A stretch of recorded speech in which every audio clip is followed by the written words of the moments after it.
to the second edition of the Wolverine Whisper. Back with Noah Poser and Ryan Krause, here to talk some Michigan basketball and football for you. And it was a great week for both the teams. First, starting with the basketball team, know what to expect. We were on the show last week talking about all of us kind of thought that Michigan might keep it close for a while, then maybe losing a tight win at the end, but it was the exact opposite of that. Michigan dominated from start to finish. They held Villanova to 32%.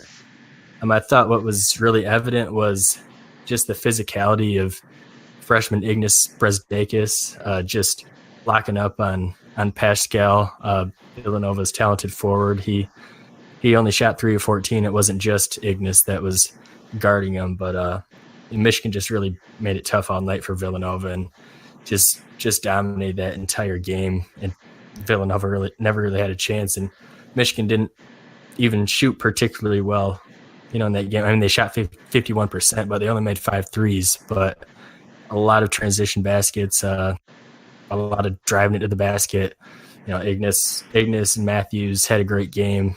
Xavier Simpson, really the catalyst of this team, looking like, he can really lead them in terms of being a leader and just being able to, control a game and really be that floor general that they need. So just all around, they looked really good against Villanova on Wednesday. They couldn't, like I say, Villanova couldn't do much. And then on Saturday, Michigan played in the Naismith Memorial Basketball Hall of Fame tournament, and they came out with 2 wins over the weekend, one against George Washington on Saturday, and then another one against Providence on Sunday, where, again, neither team really ever had a chance to beat Michigan in either of the games. Saturday, we saw Jordan Poole kind of get hot. He had 4 threes. So that was nice to see because he had struggled out of the gate in the first few games. And then Saturday, Matthews also had a big game. He had 25 against George Washington in a comfortable win. And then Sunday against Providence. Providence is long and athletic and guarded Michigan pretty well, but again, Michigan just totally locked them up. Providence, very few good looks at the basket all game, and Michigan cruised a 19-point victory and were the winners of that tournament over the weekend. So really good performance all in all. Teskey had a career high 17 on Sunday, and and then who else? Ignas Brzdakis, another great game, 20.7 rebounds for Brzdakis. So really overall good showing from the basketball team with a 3-0 week. What were your guys' biggest takeaways from Michigan basketball over the last week?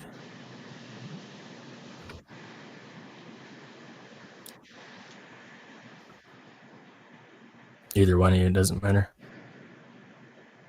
Go ahead, Noah.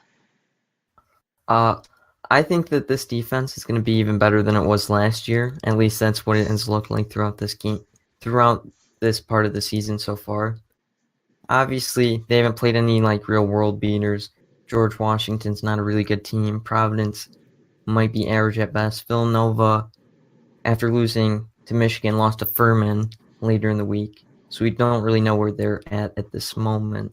But Simpson and Matthews just locked down the perimeter, and Teskey is a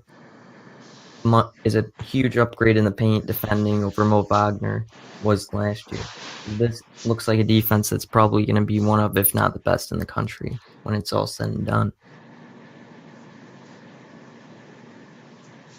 Yeah, one of the biggest things that I found is their ability to put together runs. Like in the Providence game, it was close at the end of the first half, and I think in the last 2 or 3 minutes they went on a 14-2 run. They just hit a couple threes, and then the Livers hit a couple free throws, and you go into the half leading 35-20 instead of being 22-21. So I think that made a big difference in that game, just giving them a cushion to, their offense can get a little stagnant at times, but I think that with the defense that they have, as long as they can put together some scoring spurts, they'll have a lot of success this year. With we don't really know what kind of competition Michigan's gotten yet, because Villanova does look really raw, and they replaced a lot from last year, like we talked about on the last podcast. So we don't really know how good they are. But Furman is a pretty good mid-major program, so I give them credit for that win. But I think by the end of the year, it'll be a good win for Michigan. The Villanova game, and Providence has had a pretty good program as well over the last few seasons. So you don't really know, but it's just good to see the team just totally dominating, even if they aren't good teams. Winning by an average of 20 some points, over the last 3 games was really encouraging to see. Like I say, if John Teskey can make any type of consistent shot outside, whether it's a mid-range or the 3, kind of like Wagner was able to give over the last few years, then that adds a whole nother dimension to the offense. I think another thing that we saw over the last 3 games is we kind of were wondering who would be that second kind of big man, and Austin Davis really didn't get a lot of playing time over the last 3 games. It was Beeline was he really did. He used Isaiah Livers at the 5 a lot of the time, and went small. And that's another guy who's played outstanding, is Isaiah Livers. Just a very smart basketball player, knows where to go with the ball, doesn't turn it over, takes good shots, plays tough defense, in-your-face defense. But he looks capable of playing the 4 or 5. And when Michigan goes small, it seems like their offense is even a little more dynamic. So I thought that was encouraging to see kind of Beeline get a solid rotation going early in the season, and it really boded well for Michigan, over the last 3 games and over the first 5 games of the season, as they're now 5-0, and they shot into the top 10 in the AP poll. Now number 9. So now you have the basketball team and the football team both in the top 10 in the AP polls. So that's the only basketball football duo to have that combination. So very impressive on that aspect. Any other takeaways you guys had from the week it was for Michigan basketball? I think you covered it there with talking about Isaiah Livers and playing at the 5 and the contributions they're getting from up and down the rotation. They have a solid group of about 8-9 guys that just all contribute when they're on the court, and they play really team-oriented, and it seems to be working really well for them right now. Yeah, bottom line, when you hold all 3 teams this last week under 40% shooting, you're gonna have a lot of success. If they can continue to do that, they'll see the wins start to really stack up. Yeah.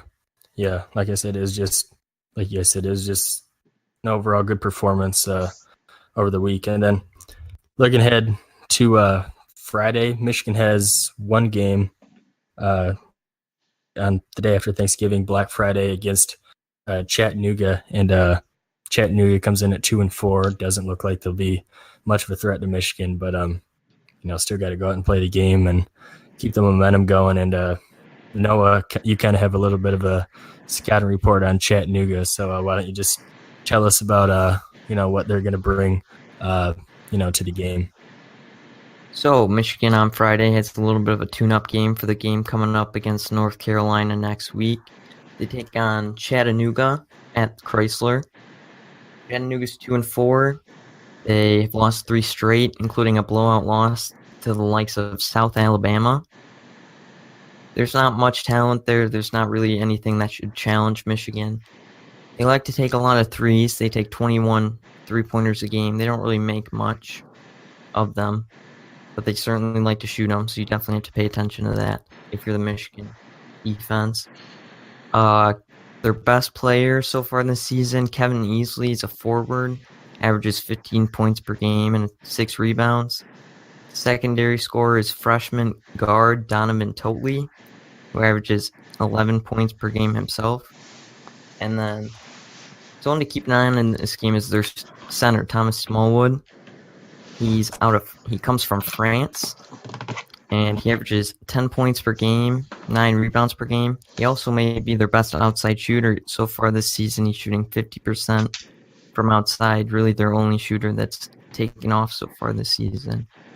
Really, it should be an easy game for Michigan. Like I said, a tune-up for the game against North Carolina coming up next week. But if there's anything to watch out for, it's if you limit the amount of threes they can make, then they won't really pose much of a threat outside of that aspect of the game. Yeah, I think it'll be, a nice tune-up game for Michigan, like you say, Noah, and and the North Carolina game will be another big out-of-conference test. Kind of to see where Michigan is early in the season, and we'll preview that game on our next episode. But really a lot of good things to like from the basketball program. Every year the media fans seem to underestimate this team. I think this is the best we've seen Michigan basketball look early in the season, maybe since 2013 when they went off. I think started 15-0 and something like that, where they got to the number 1 in the AP polls. So for the first time in forever. So, but even the last few years under Beeline, when he's had really good teams, they haven't looked this good early. And I think this team has really meshed and gelled and found an identity early on in the season, which hasn't been accustomed with Beeline's teams lately. They've kind of come on later in the season, but I mean, it's good to see right now. Obviously, long season to go, but great start. A very encouraging sign for Beeline's team. Then kind of transitioned over to football. Obviously, it's Michigan Ohio State week. Huge week for Jim Harbaugh and the Michigan football program, looking to win the Big Ten East for the first time, looking to get to the Big Ten championship game. Winner of the Michigan Ohio State game goes to Indianapolis to play Northwestern. So a lot of stakes on the line, and this is exactly what you want the Michigan Ohio State game to be. With everything on the line, with one of the greatest rivalries in sports. So can't ask for much more in that regard. And I just kind of want to look back on the Indiana game for a minute. It was a game that Michigan really struggled in a lot of aspects, especially scoring in the red zone. They could have put Indiana away maybe middle of third quarter if they would have taken advantage of some of those chances inside the 20-yard line early. The Patterson pass to Gentry in the first half was, really memorable, and probably a pass that Gentry should have came up with, and Patterson kind of threw off his back foot. Should have given him a better throw, but you got to convert on that. And then just the way Indiana was able to run the ball, 190 yards rushing. Michigan did a better job in the second half against Stevie Scott, but he still carried it for 139 yards on 30 carries. So no, it was a struggle. The one positive for the Michigan defense was they did hold Peyton Ramsey to 16 of 35, under 50% completion percentage. So their pass defense continues to be really good. And it was just kind of a grinded out game where Michigan had to just fight and scratch and come away with a victory. A couple other notable things in that game is Chase Winovich. The initial report or kind of rumor on Twitter is that he had a broken collarbone, and then Harbaugh came out and said that the MRI was negative and nothing's broken. So the status on Winovich is still unclear. It's kind of hurt on a, I think he got hurt before Indiana's offensive lineman came and gave him the extra shot, but there was a lot of fans not happy with that, with the play of Indiana and, kicking the ball at the end of the first half. And I thought there were a lot of things that Indiana did that was kind of, that's not right. But regardless, other thing, Patterson was 16 of 28 for 250 yards. He has 68 yards on the ground, which was encouraging. They had to run him a little more because the game was close. I don't think Harbaugh wanted to, but they kind of had to do it. And but Michigan came away with a 11-point win at home. What was Ryan or Noah? What was your guys' assessment of that game over the weekend? Missed opportunities. I think that that's a big thing. Like you touched on, when it's all fine and dandy that Moody went 6 for 6 on field goal attempts, but you gotta convert on those. I mean, you pointed out the Gentry pass. That's something you gotta get 6 on the board there. That's those are key things I think that you can get away with against a lesser team like Indiana, but that's not going to happen against Ohio State. I mean, they're going to put up points. They average over 35 points a game, so it's going to be tough if you continue to get 3 for every one of their 6. So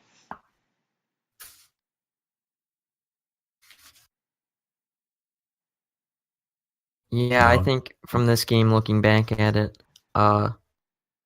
really no position group really executed to the capability that they obviously are able to. Maybe except for the field goal unit with Cheeseman and Will Hart and Moody kicking. But no, the defense had its struggles certainly against the run, which hasn't happened for quite a bit, maybe since the Wisconsin game. They haven't struggled that bad. And then they really struggled defending the middle of the field, which wasn't something we've seen since the safeties have really stepped up their level of play this season. So really, there wasn't much there that was encouraging from this game, but it was against Indiana. Indiana typically plays them close. They still won the game, and it's better that they struggle against Indiana than they make these same mistakes against a team like Ohio State. So it's better to just get it out of the way now and completely focus on Ohio State and be able to compete to the max of their abilities in that game. yeah, I definitely thought everybody talks about it might have been a trap game, might have not been, but they definitely got their clunker out of the way, which is nice. So if there's any game where you're gonna hit 6 field goals and only score 2 touchdowns, this is the one. You want to be able to make those conversions in other games, so, and especially against Ohio State. Yeah, I mean, I think the main thing is, like you say, Ryan, they got it out of the way, but now looking ahead, I mean, that Indiana game, it's irrelevant now. You got everything. You're playing for everything now, on Saturday against Ohio State. So it doesn't even matter really how either team played last Saturday. And then speaking of that, I just want to hit on the Ohio State-Maryland game as well. I mean, what a wild, crazy game, especially finish to that game. 52-51, Ohio State came out with a win. Gave up something like almost 280 yards rushing in the first half to Maryland. Maryland had huge plays the entire game, and it's really not a big play offense. You don't think of Maryland as some juggernaut offensively, and yet they time and time again, the whole game they were making these huge plays against Ohio State's defense, and Ohio State looked lost. Especially on some of the run plays and in the secondary, giving receivers, 15, 20 yards, where there's no one around them at all. So then Maryland goes for 2 in overtime, which I love that call by Canada. I think if you're the lesser team, I've always believed, you go for 2 there in that situation, but wish they did. And I was kind of watching the game, and as Big Rome rolled out, you put him in the run pass option, which is good. And I saw the guy open. I kind of jumped out of my couch and went, oh, they won. And then he just airmails the guy by 6 yards over his head. So, no, that was Urban Meyer called it a barn burner or something like that, or something. I don't know the exact quote, but I don't know if it was that. It was just it was really a poorly played defensive game by both teams, but we kind of seen that from Ohio State, this year. It's just they feel like a 9-3 or an 8-4 team that's 10-1. So I mean, they really haven't peaked. I mean, I think these are two totally these teams have a different feel to them, kind of coming in this game. But obviously, Ohio State isn't going to lay down. It's not going to be easy for Michigan to go in and win. But just the feel overall of the game is that Michigan, if they come out and play like they need to play, then they're going to win this game on Saturday. How do you guys feel about that? One of the Go ahead, Noah. So coming into this game, Michigan leads this series 58, 49, and 6. And that even takes into account the fact that Ohio State has won 6 straight and 13 of the last 14 meetings in the series. Obviously, last season, Michigan lost by double digits in a game that was probably closer on Michigan's end than it probably should have been with their struggles at the quarterback position. But really, this game comes down to, can Michigan take advantage of Ohio State's sloppy defense while also containing Haskins in that dynamic Ohio State offense? Haskins has probably been one of, if not the best player in college football this season. He has 3,700 passing yards already, 40 total touchdowns, just 7 interceptions. They have that two-headed monster in Dobbins and Weber in the backfield. They're combining for over 1,600 rushing yards and 12 touchdowns. Honestly, they might have one of the best, if not the best, receiving core in the nation. You got KJ Hill, Paris Campbell, Terry McLaurin, Johnny Dixon. They all have 5 touchdown catches or more. So that's going to be very important for Michigan to be able to lock them down. Lavert Hill, David Long, Brandon Watson. Try to keep away the big play threat, make them sustain drives instead of just getting chunk plays. And I mean, this defense for Ohio State has obviously looked just awful in some of their recent games.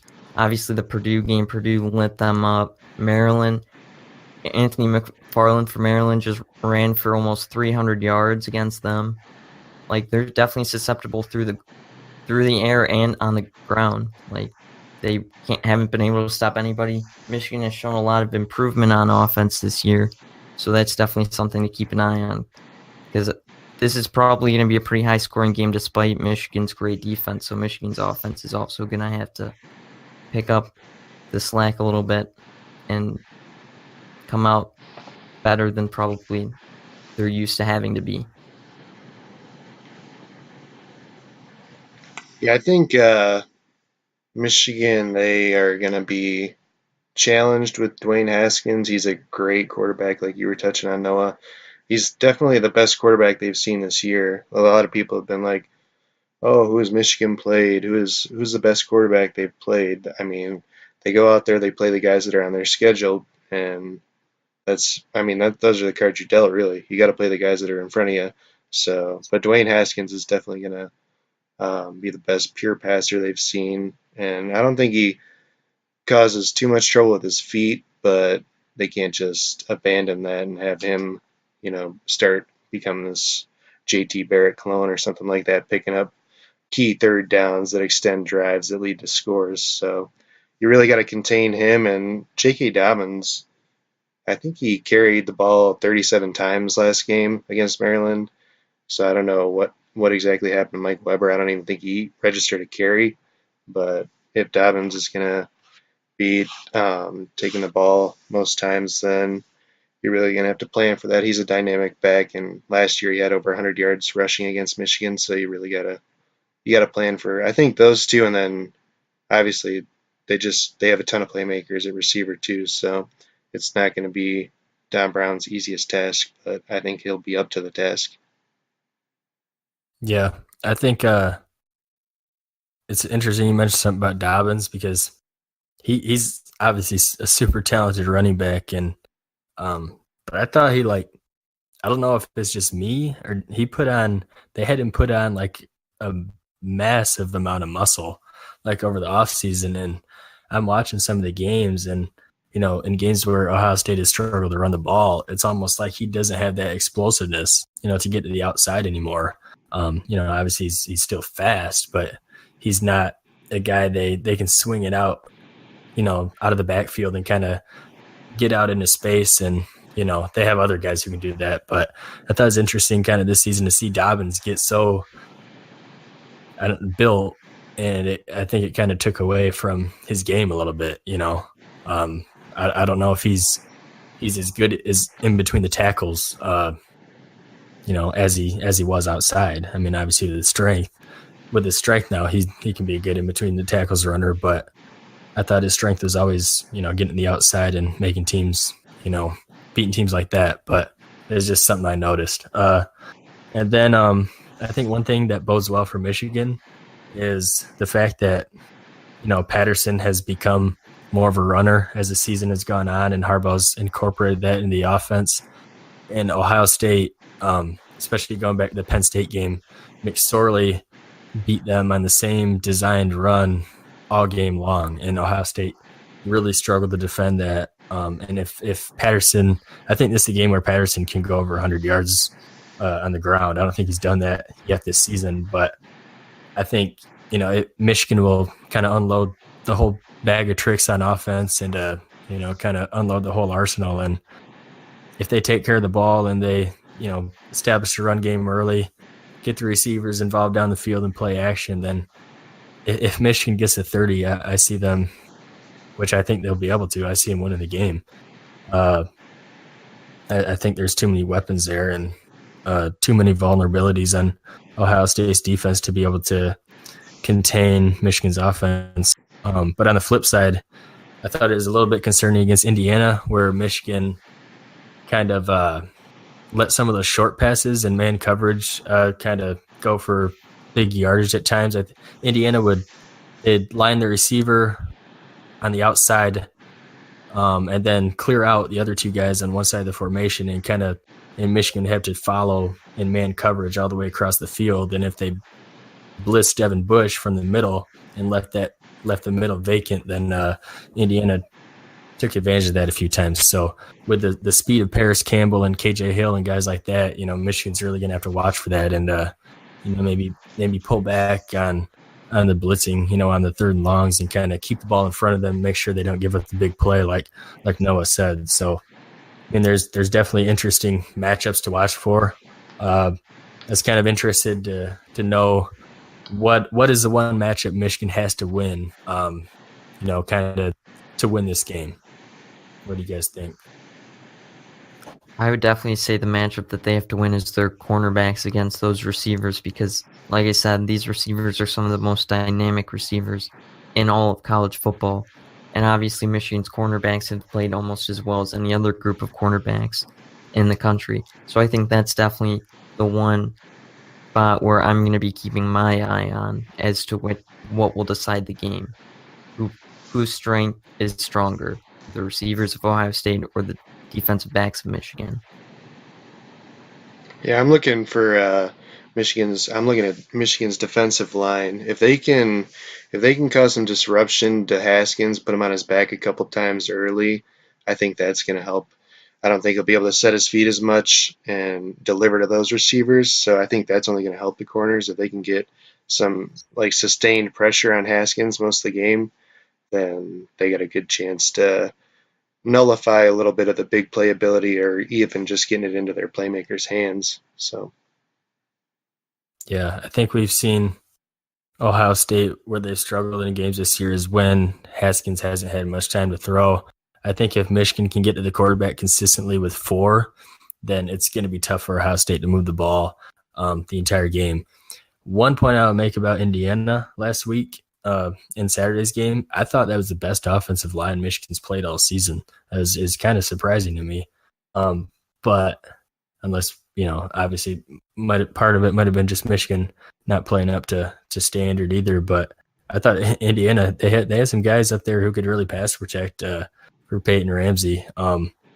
Especially like Wisconsin's offensive line, really good in the run game, but they were on Hornibrook all night long when Michigan played them early in the season. So I thought Indiana had the most impressive offensive line that Michigan's played maybe. But as far as Ohio State, I haven't seen that type of play from their offensive line. I saw them against Minnesota, they got beat time and time again. And, they put Haskins on his back several times, just getting off the edge and getting to him with 4. So if Michigan can win up there, and we'll see if, I don't know if Winovich will go, but I think that's one thing that also plays into Michigan's favor is Josh Uche getting so much playing time and kind of filling in for Gary when he was out, and he has so many reps. I think he might be I think he's faster than Gary off the ball.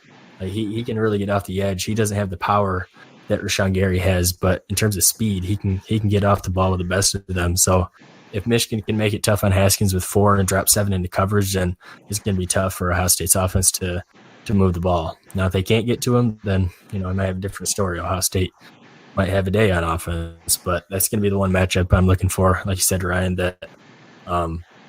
that'll be maybe the biggest determining factor in who wins this game.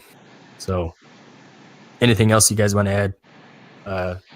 Just looking forward, to this huge game, obviously. I think that this game is definitely going to be a really close game.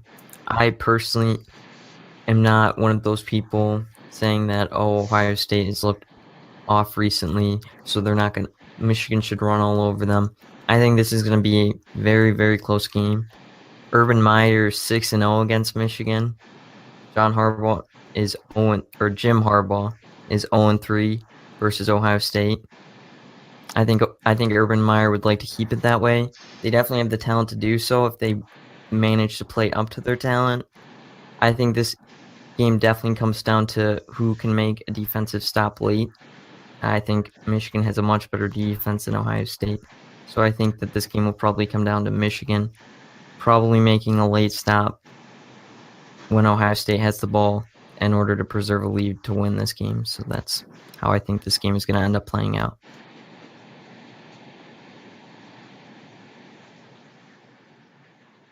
Yeah, Anything, Ned?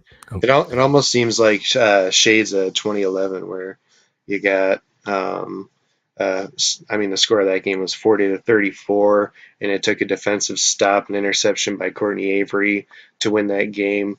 So I could see that definitely happening, like you said, Noah. I don't know. I think that Michigan, they got a pretty good defense, and it's gonna be a good game. There's always something that happens that's unexpected. So I guess we'll see what happens there. There's always something that goes on, or some player that shows out a little bit more than he usually does. So yeah, and there's just a couple more things I wanted to touch on. Just Ryan, you mentioned earlier Jake Moody with the 6 field goals. It almost is certain that he looks like he'll be the kicker going forward. It'll be interesting to see how he reacts in a game, like this. Obviously, like I said, a big game. See if he gets. Hopefully, he won't have a chance to, have a pressure kick at the end. But you never know. Or if it's. So we were kind of talking about this before the show, but maybe we see Nordine, on a 50-plus yard field goal if it comes down to that. If Michigan needs something like that late in the game, so we'll see how that plays out. And then earlier on Monday, Karan Higdon, he's kind of asked by a reporter, would you go as far as to guarantee, a victory against Ohio State? And he basically said, yeah, I believe in my team, and I'll take that. I'll take that responsibility as a captain to go out and say that we're going to beat the team, or beat Ohio State. So some people don't like that. I personally like it. I think it kind of resembles the personality of this team and the character of this team, that they're kind of, they're not overconfident, but they're very confident in themselves and their ability. And, they can't. Chase Winovich, called out Wisconsin after that game and called in a revenge tour, then called out Michigan State and after the game. So, I mean, there's this kind of boastful pride that is with this team, but I mean, it kind of fits their identity, and they're kind of, it kind of feels like they're out for blood. So to kind of pull back on that, I think would be wrong for this team to do, because I think they have that momentum, and they kind of feed off of each other's attitudes and confidence. So what's your guys' feeling about Higdon making the so-called guarantee for Saturday's game? Oh, I would better back it up. Yeah, I would have been ashamed if he didn't. He's better. I hope he goes over 100 yards and he just runs the ball down Ohio State's throat. I mean, they've played, like I said last week on the last episode, they've played with such a swagger this year that they have the ability to back it up. They just need to go out and do it. So I think this is the revenge tour. What better time to say, yeah, we're going to go out and beat Ohio State. We're going to get our coach Jim Harbaugh his first victory against Ohio State, and then who knows, maybe go on a roll from there. I'm not really much of a.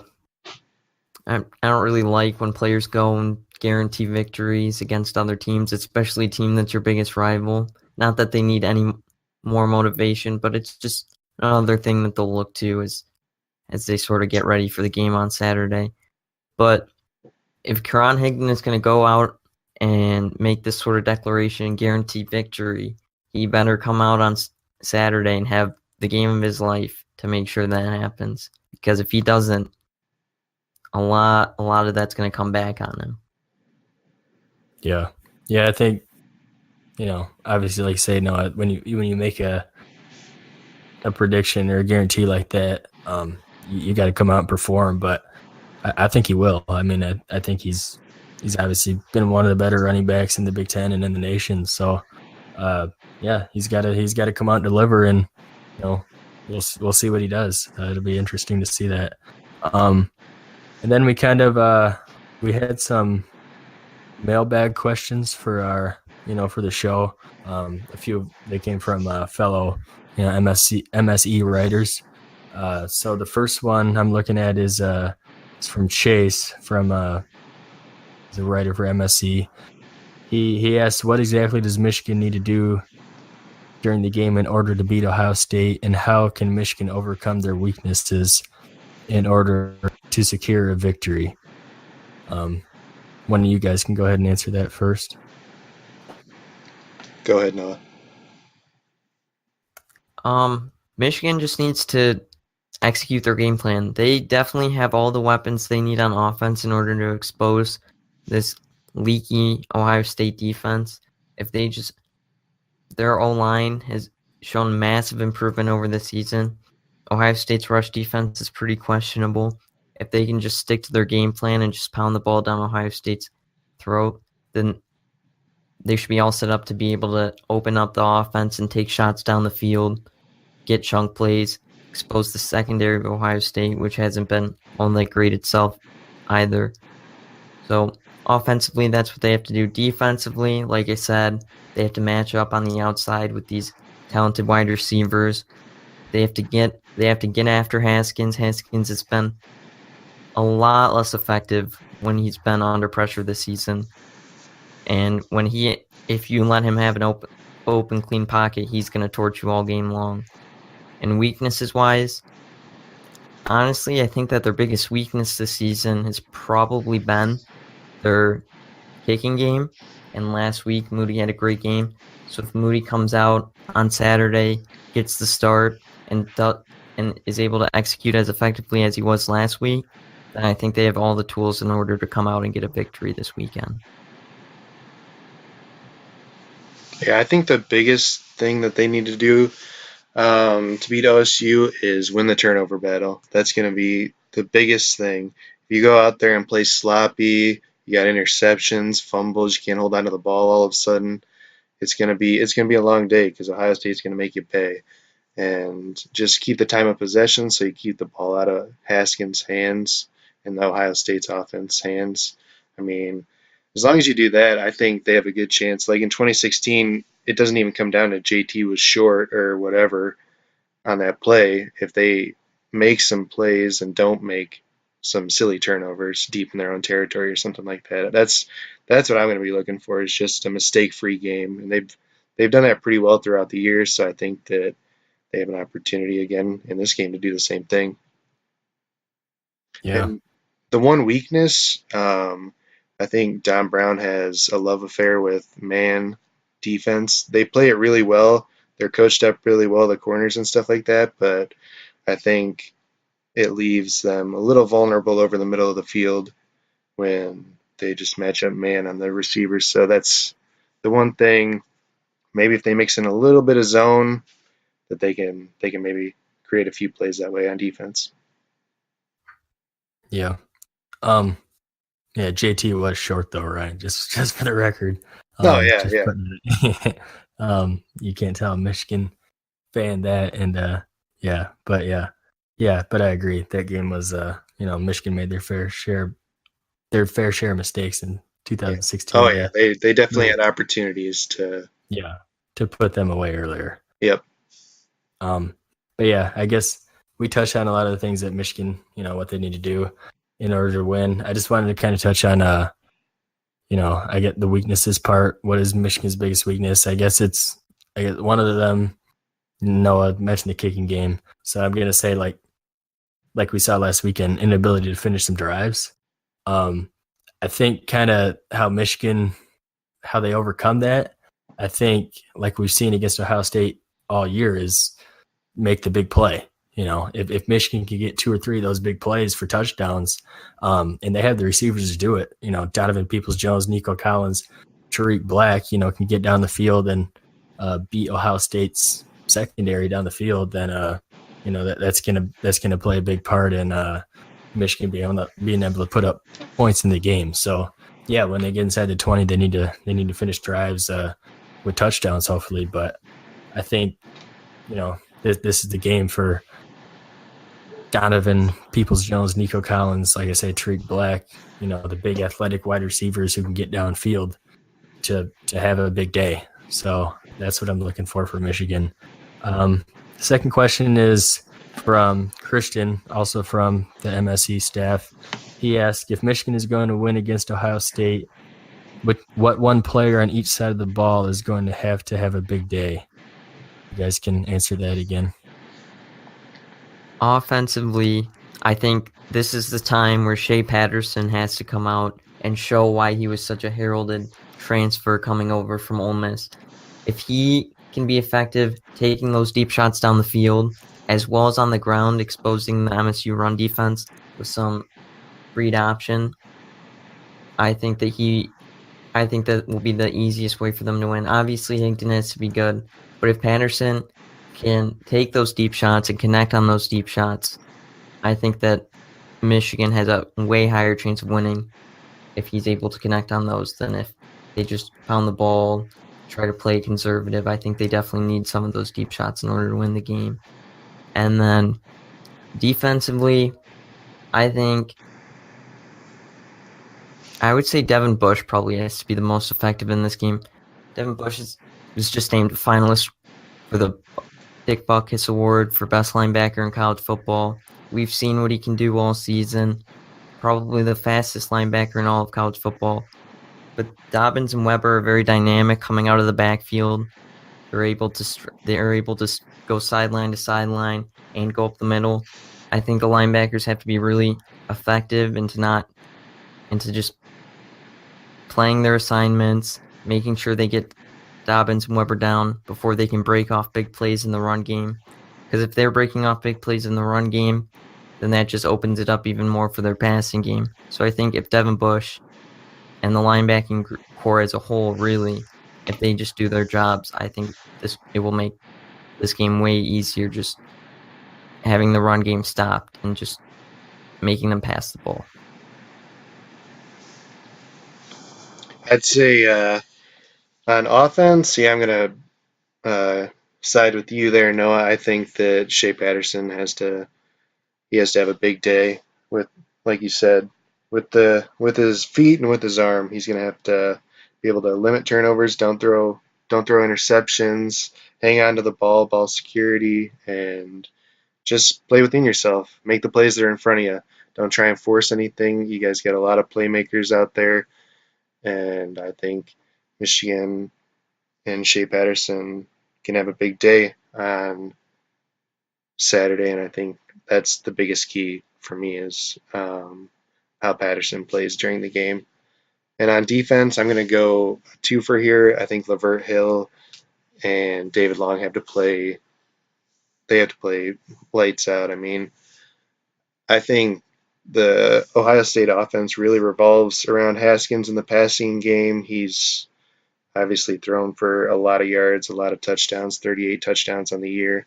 So they're going to have to be able to lock up the Paris Campbell and all those guys for Ohio State. If they can do that, then I think the run defense for Michigan is pretty good, and they'll be able to contain Dobbins and Weber.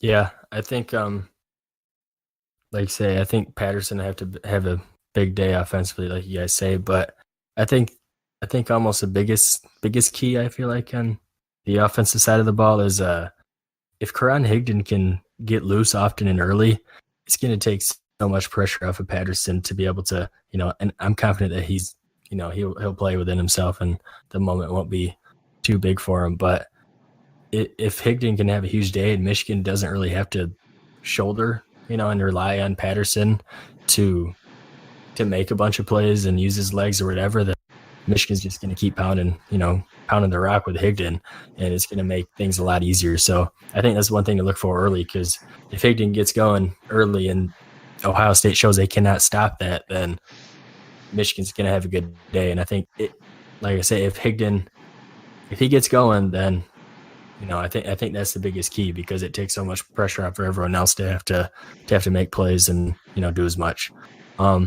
And then on the defensive side of the ball, I'm gonna go in a little different direction. I think in these type of games, your star players, your so-called stars, they got to shine. And I think Rashawn Gary is that guy for Michigan. Projected top 5, top 10 pick. This one of those games. I know he gets double teamed all the time, but fight through them, fight through the double teams, do whatever you got to do. Get to the quarterback, get a couple sacks. These are the games that players like Rashawn Gary have to come and shine in, and obviously a great player from Michigan, and if he can be disruptive for on Dwayne Haskins, then it's gonna bode well for Michigan. Yeah, and then third question, I kind of touched on this a little bit, but it's from Brett, also a writer at Michigan Sports and Entertainment. He asked, "Does Michigan stick with Moody the rest of the way?" What do you guys think? Is Moody still going to be the kicker going forward? Honestly, this is a tough one because I think Quinn Nordine is probably the better kicker, but obviously over the past few weeks, confidence has been a huge issue. He's been very inconsistent with his kicks. A lot of knuckleball looking type kicks for probably the team's liking. He's just been super inconsistent.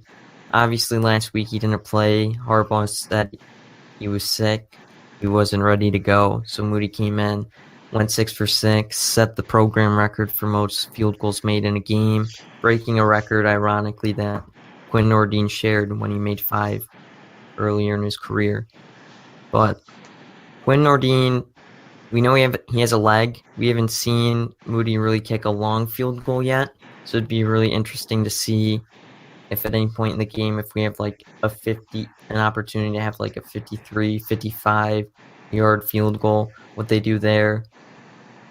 Moody can probably kick that, but he also hasn't been playing for very long. He's only attempted, obviously, the 6 field goals last game. He hasn't attempted a kick close to that distance.